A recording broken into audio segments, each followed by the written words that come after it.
අද වීඩියෝ එකෙන් අපි කතා කරමු would you mind if කියන මෙන්න මේ පැටර්න් එක අපි කොහොමද හරියටම spoken English වලදී use කරන්න කියන එක ගැන. ඉතින් මේ පැටර්න් එක අපි අනිවාර්යයෙන්ම ඉගෙන ගන්න ඕනි පැටර්න් එකක්. මොකද අපිට අවශ්‍ය කරන කියන්න අදහස් කරන ගොඩාක් අදහස් මේ පැටර්න් එකෙන් අපිට කියන්න පුළුවන්. එහෙනම් අපි බලමු would you mind if කියන මෙන්න මේ පැටර්න් එකේ ආකාරයන් ටික සහ උදාහරණ වාක්‍ය 20 ගැන දැන්. හරි. ඉතින් ඔයා සාමාන්‍යයෙන් දන්නවා වාක්‍යයක ස්ට්‍රක්චර් එක වෙන්නේ කොහොමද? subject, verb, object, predicate. හරිද? ඉතින් ඔයා සාමාන්‍යයෙන් patterns වලින් English ගොඩදා ගන්න බලාගෙන ඉන්න කෙනෙක් නම් ඔයා මේ ස්ට්‍රක්චර් එක අමතක කරන්න එපා. හැම වෙලෙම ඔළුවට දාගන්න. ඉතින් එතකොට මෙතනදී ඔයාලට මේ ස්ට්‍රක්චර් එකේ චුටි වෙනසක් පේනව නේද? ඔව්. අලුතින් එකතු වෙලා තියෙන pattern එක එකතු වෙලා තියෙන්නේ subject එක ඉස්සරහට. පේනවනේ එතකොට subject එක ඉස්සරහට. දැන් pattern එක මොකක්ද? would you mind if. ඉතින් අපි බලමු මේ pattern එකේදී අපි කොහොමද verb එක තියන්න ඕනේ කියලා. verb එක අපි තියන්න ඕනේ past tense වලින්. එහෙනම් structure එක නිර්මාණය වෙනවා would you mind if plus subject plus verb එක අපි තියන්න ඕනේ past tense වලින්. හරිද? හරි. දැන් අපි බලමු මේ pattern එකේ අපි structure එක විතරක් දැනගෙන ඉඳලා බෑ.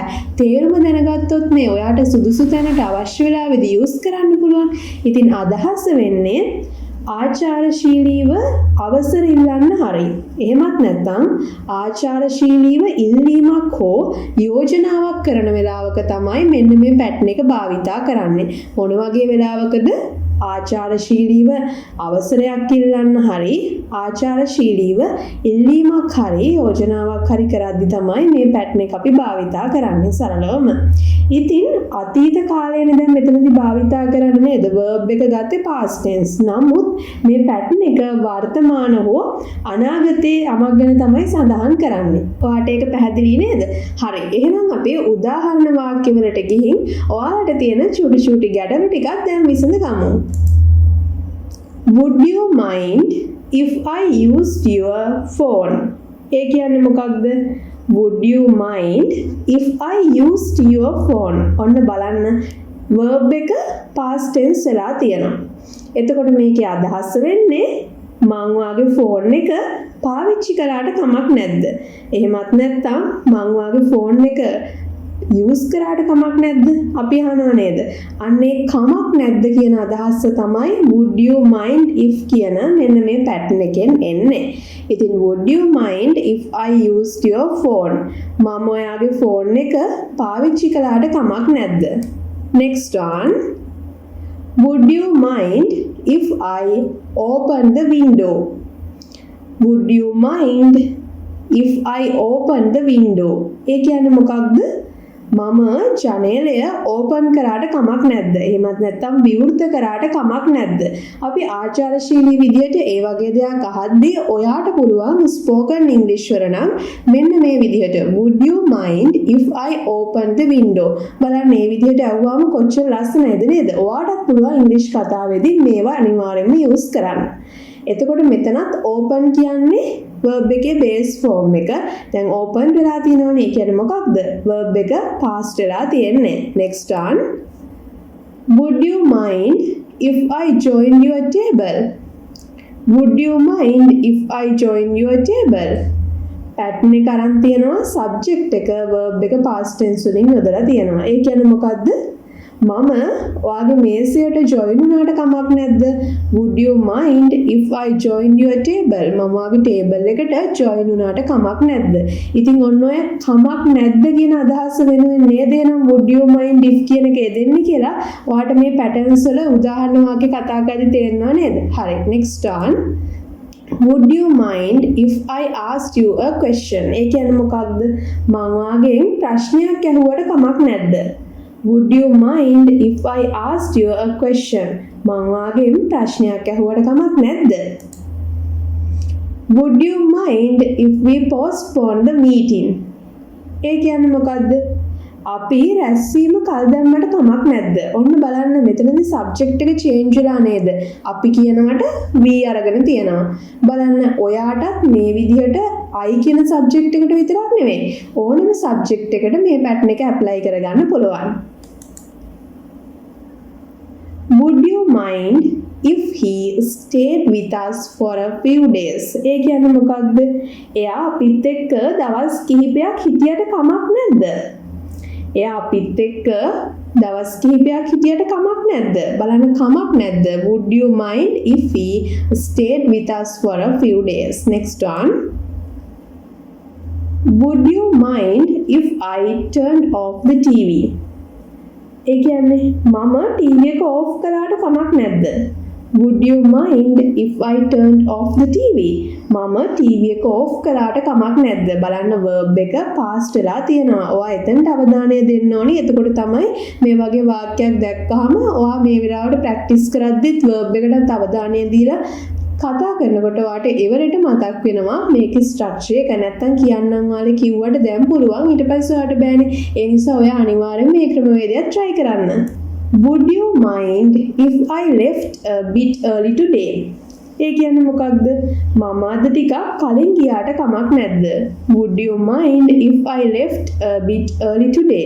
මම අද ටිකක් වේලස්සන කලින් ගියාට කමක් නැද්ද? Next one. Would you mind if I took a picture here? Would you mind if I took a picture here? ඒ කියන්නේ මම මෙතන ෆොටෝ එකක් ගත්තට කමක් නැද්ද? Here කියන්නේ මෙතන. Would you mind if I took a picture here? මම මෙතන ෆොටෝ එකක් ගත්තට කමක් නැද්ද? Would you mind if we change the topic? Would you mind if we change the topic? ඒ කියන්නේ අපි මාතෘකාව topic එක වෙනස් කළාට කමක් නැද්ද? Would you mind if we change the topic? බලන්න කමක් නැද්ද? ඔන්න ආයිමත් subject එක change වෙලා තියෙනවා I වල ඉඳලා V වලට. ඉතින් බලන්න ඔයාලට ඕනෑම subject එකක් use කරන්න පුළුවන් නේද? හරි. අපි යමු ඊළඟ sentence එකට. Would you mind if we discuss this tomorrow? Would you mind if we discuss this tomorrow? ඒ කියන්නේ මොකක්ද? හෙට අපි මේ ගැන සාකච්ඡා කළොත් කමක් නැද්ද? එහෙමත් නැත්නම් හෙට අපි මේ ගැන සාකච්ඡා කළාට කමක් නැද්ද? Would you mind if we discussed this tomorrow? Next one. Would you mind if I printed a few documents? Would you mind if I printed a few documents? මම මෙන්න මේ ડોකියුමන්ට් කිහිපයක් මුද්‍රණය කරාට කමක් නැද්ද? මම මෙන්න මේ ડોකියුමන්ට් කිහිපය මුද්‍රණය කරාට කමක් නැද්ද? print කරාට කමක් නැද්ද? Next one. Would you mind if I used your desk for a minute? ඒ කියන්නේ මොකද්ද? මම ඔයාගේ මේසය විනාඩියක් use කරාට භාවිතා කරාට කමක් නැද්ද? Would you mind if I used your desk for a minute? Would you mind if I called you back later? Would you mind if I called you back later? ඔන්න දැන් ඔයා මේ පැටර්න් එක ඉගෙනගෙන තියෙන නිසා මේ වාක්‍යයේ සිංහල මීනින් එක කමෙන්ට් එකක් විදිහට දාන්න. අපි යමු ඊළඟ වාක්‍යයට. Would you mind if I sat here with you? Would you mind if I sat here with you? ඒ කියන්නේ මොකද්ද?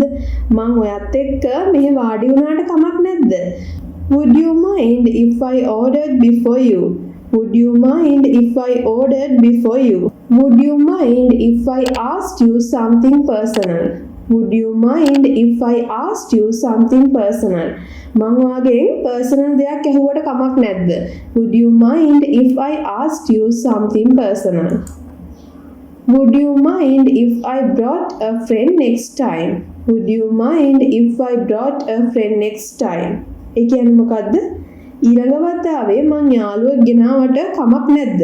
Would you mind if I brought a friend next time? ඊළඟ පාරම යාළුවෙක් ගෙනාවට කමක් නැද්ද? Would you mind if I brought a friend next time?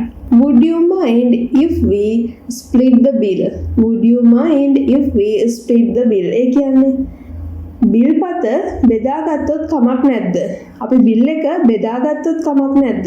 Would you mind if we split the bill? අපි bill එක බෙදාගත්තොත් කමක් නැද්ද? Last one. Would you mind if I borrowed your charger? would you mind if I borrowed your charger? ඉතින් video එකේ අවසාන වාක්‍ය ඔයාට තේරිච්ච විදිහට කමෙන්ට් කරන්න මීනින් එක දැන් අපි සෙන්ටෙන්සස් 20ක් ඉගෙන ගත්ත නිසා ඔයාට අනිවාර්යයෙන්ම පුළුවන්. ඉතින් මම රිප්ලයි කමෙන්ට් එකක් දානවා. ඔයා අනිවාර්යයෙන්ම රිප්ලයි එකක් දාන්න. ඉතින් අද දවසේදී අපි ඩිස්කස් කරලා අවසාන වුණේ මෙන්න මේ would you mind if කියන මෙන්න මේ පැටර්න් එක. ඉතින් මම හිතනවා මේ පැටර්න් එක ගැන දැන් ඔයාට හොඳ අවබෝධයක් ලැබෙන්නේ නැති කියලා. ඉතින් වීඩියෝ එක අවසානයේ වෙනකන් ඔයා නැරඹුවාට ඔයාට ගොඩාක් ස්තුතියි. ඉතින් මේ වගේ වීඩියෝස් ඔයාගේ අනිත් යාළුවන්ටත් ෂෙයා කරන්න. එතකොට තමයි අනිත් හැමෝටම මේ වීඩියෝ එක රෙකමන්ඩ් වෙන්නේ. ඉතින් මේ වගේ වැදගත් වීඩියෝ එකක් ඔයා ලයික් එකක් දාලා අනිත් කෙනෙක්ට රෙකමන්ඩ් කරන එකේ වැරද්දක් නෑ නේද? ඉතින් ඔයා දෙයක් ඉගෙන ගත්තා නම් අනිවාර්යෙන් මේ සපෝට් එක දෙන්න කියලා ආදරයෙන් මතක් කරනවා. ඉතින් ඔයාලට චූටි මතක් කිරීමක් තියෙනවා. ඔයා WhatsApp group එකට ඒ වගේම Facebook page එකට සහ TikTok එකටත් එකතු වෙන්න. ඉතින් WhatsApp group එකේ link එක තියෙනවා.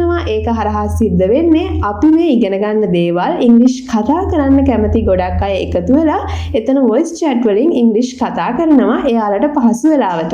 ඒ වගේම අපි group එකේ චූටි updates දානවා අපිට පුළුවන් වෙලාවට ඔයාලට පුළුවන් ඒවටත් face කරන්න. ඉතින් TikTok එක ගත්තොත් අපි Facebook page එකේ upload කරන post වල videos ඔයාලට ඒකෙන් බලා ගන්න පුළුවන්. ඉතින් TikTok එකේ link එකත් description box එකේ තියෙනවා. ඊට අමතරව mainly අපි Facebook page එකේ තමයි ඔයාලට මේ ඉංග්‍රීසි කතා කරන්න අවශ්‍ය කරන post share කරන්නේ. ඉතින් ඔයා තවමත් Facebook page එකට එකතු වෙන්නේ නැත්නම් අනිවාර්යෙන්ම එකතු වෙන්න. ඔයාට එතකොට පුළුවන් මේ post දිනපතා නරඹන්න. ඉතින් වීඩියෝ එක අවසානයේ වෙනකන් නරඹුවට ගොඩක් ස්තුතියි. Clear English YouTube channel එක subscribe කරන්න නැත්නම් අනිවාර්යෙන්ම subscribe කරන්න. ඉතින් notifications all දාගන්න. ඔයාලට ඉස්සරහට අරගෙන එන්න ඕන වීඩියෝස් මොනවද කියලා request කරන්න සහ ඔයාගේ වටිනා කමෙන්ට් එක වීඩියෝ එකෙන් දාන්න අමතක කරන්න එපා. ඉතින් එහෙනම් අපි තවත් දවසකින් හම්බ වෙමු. වීඩියෝ එක අවසානයේ වෙනකන් බලපුවාට thank you so much.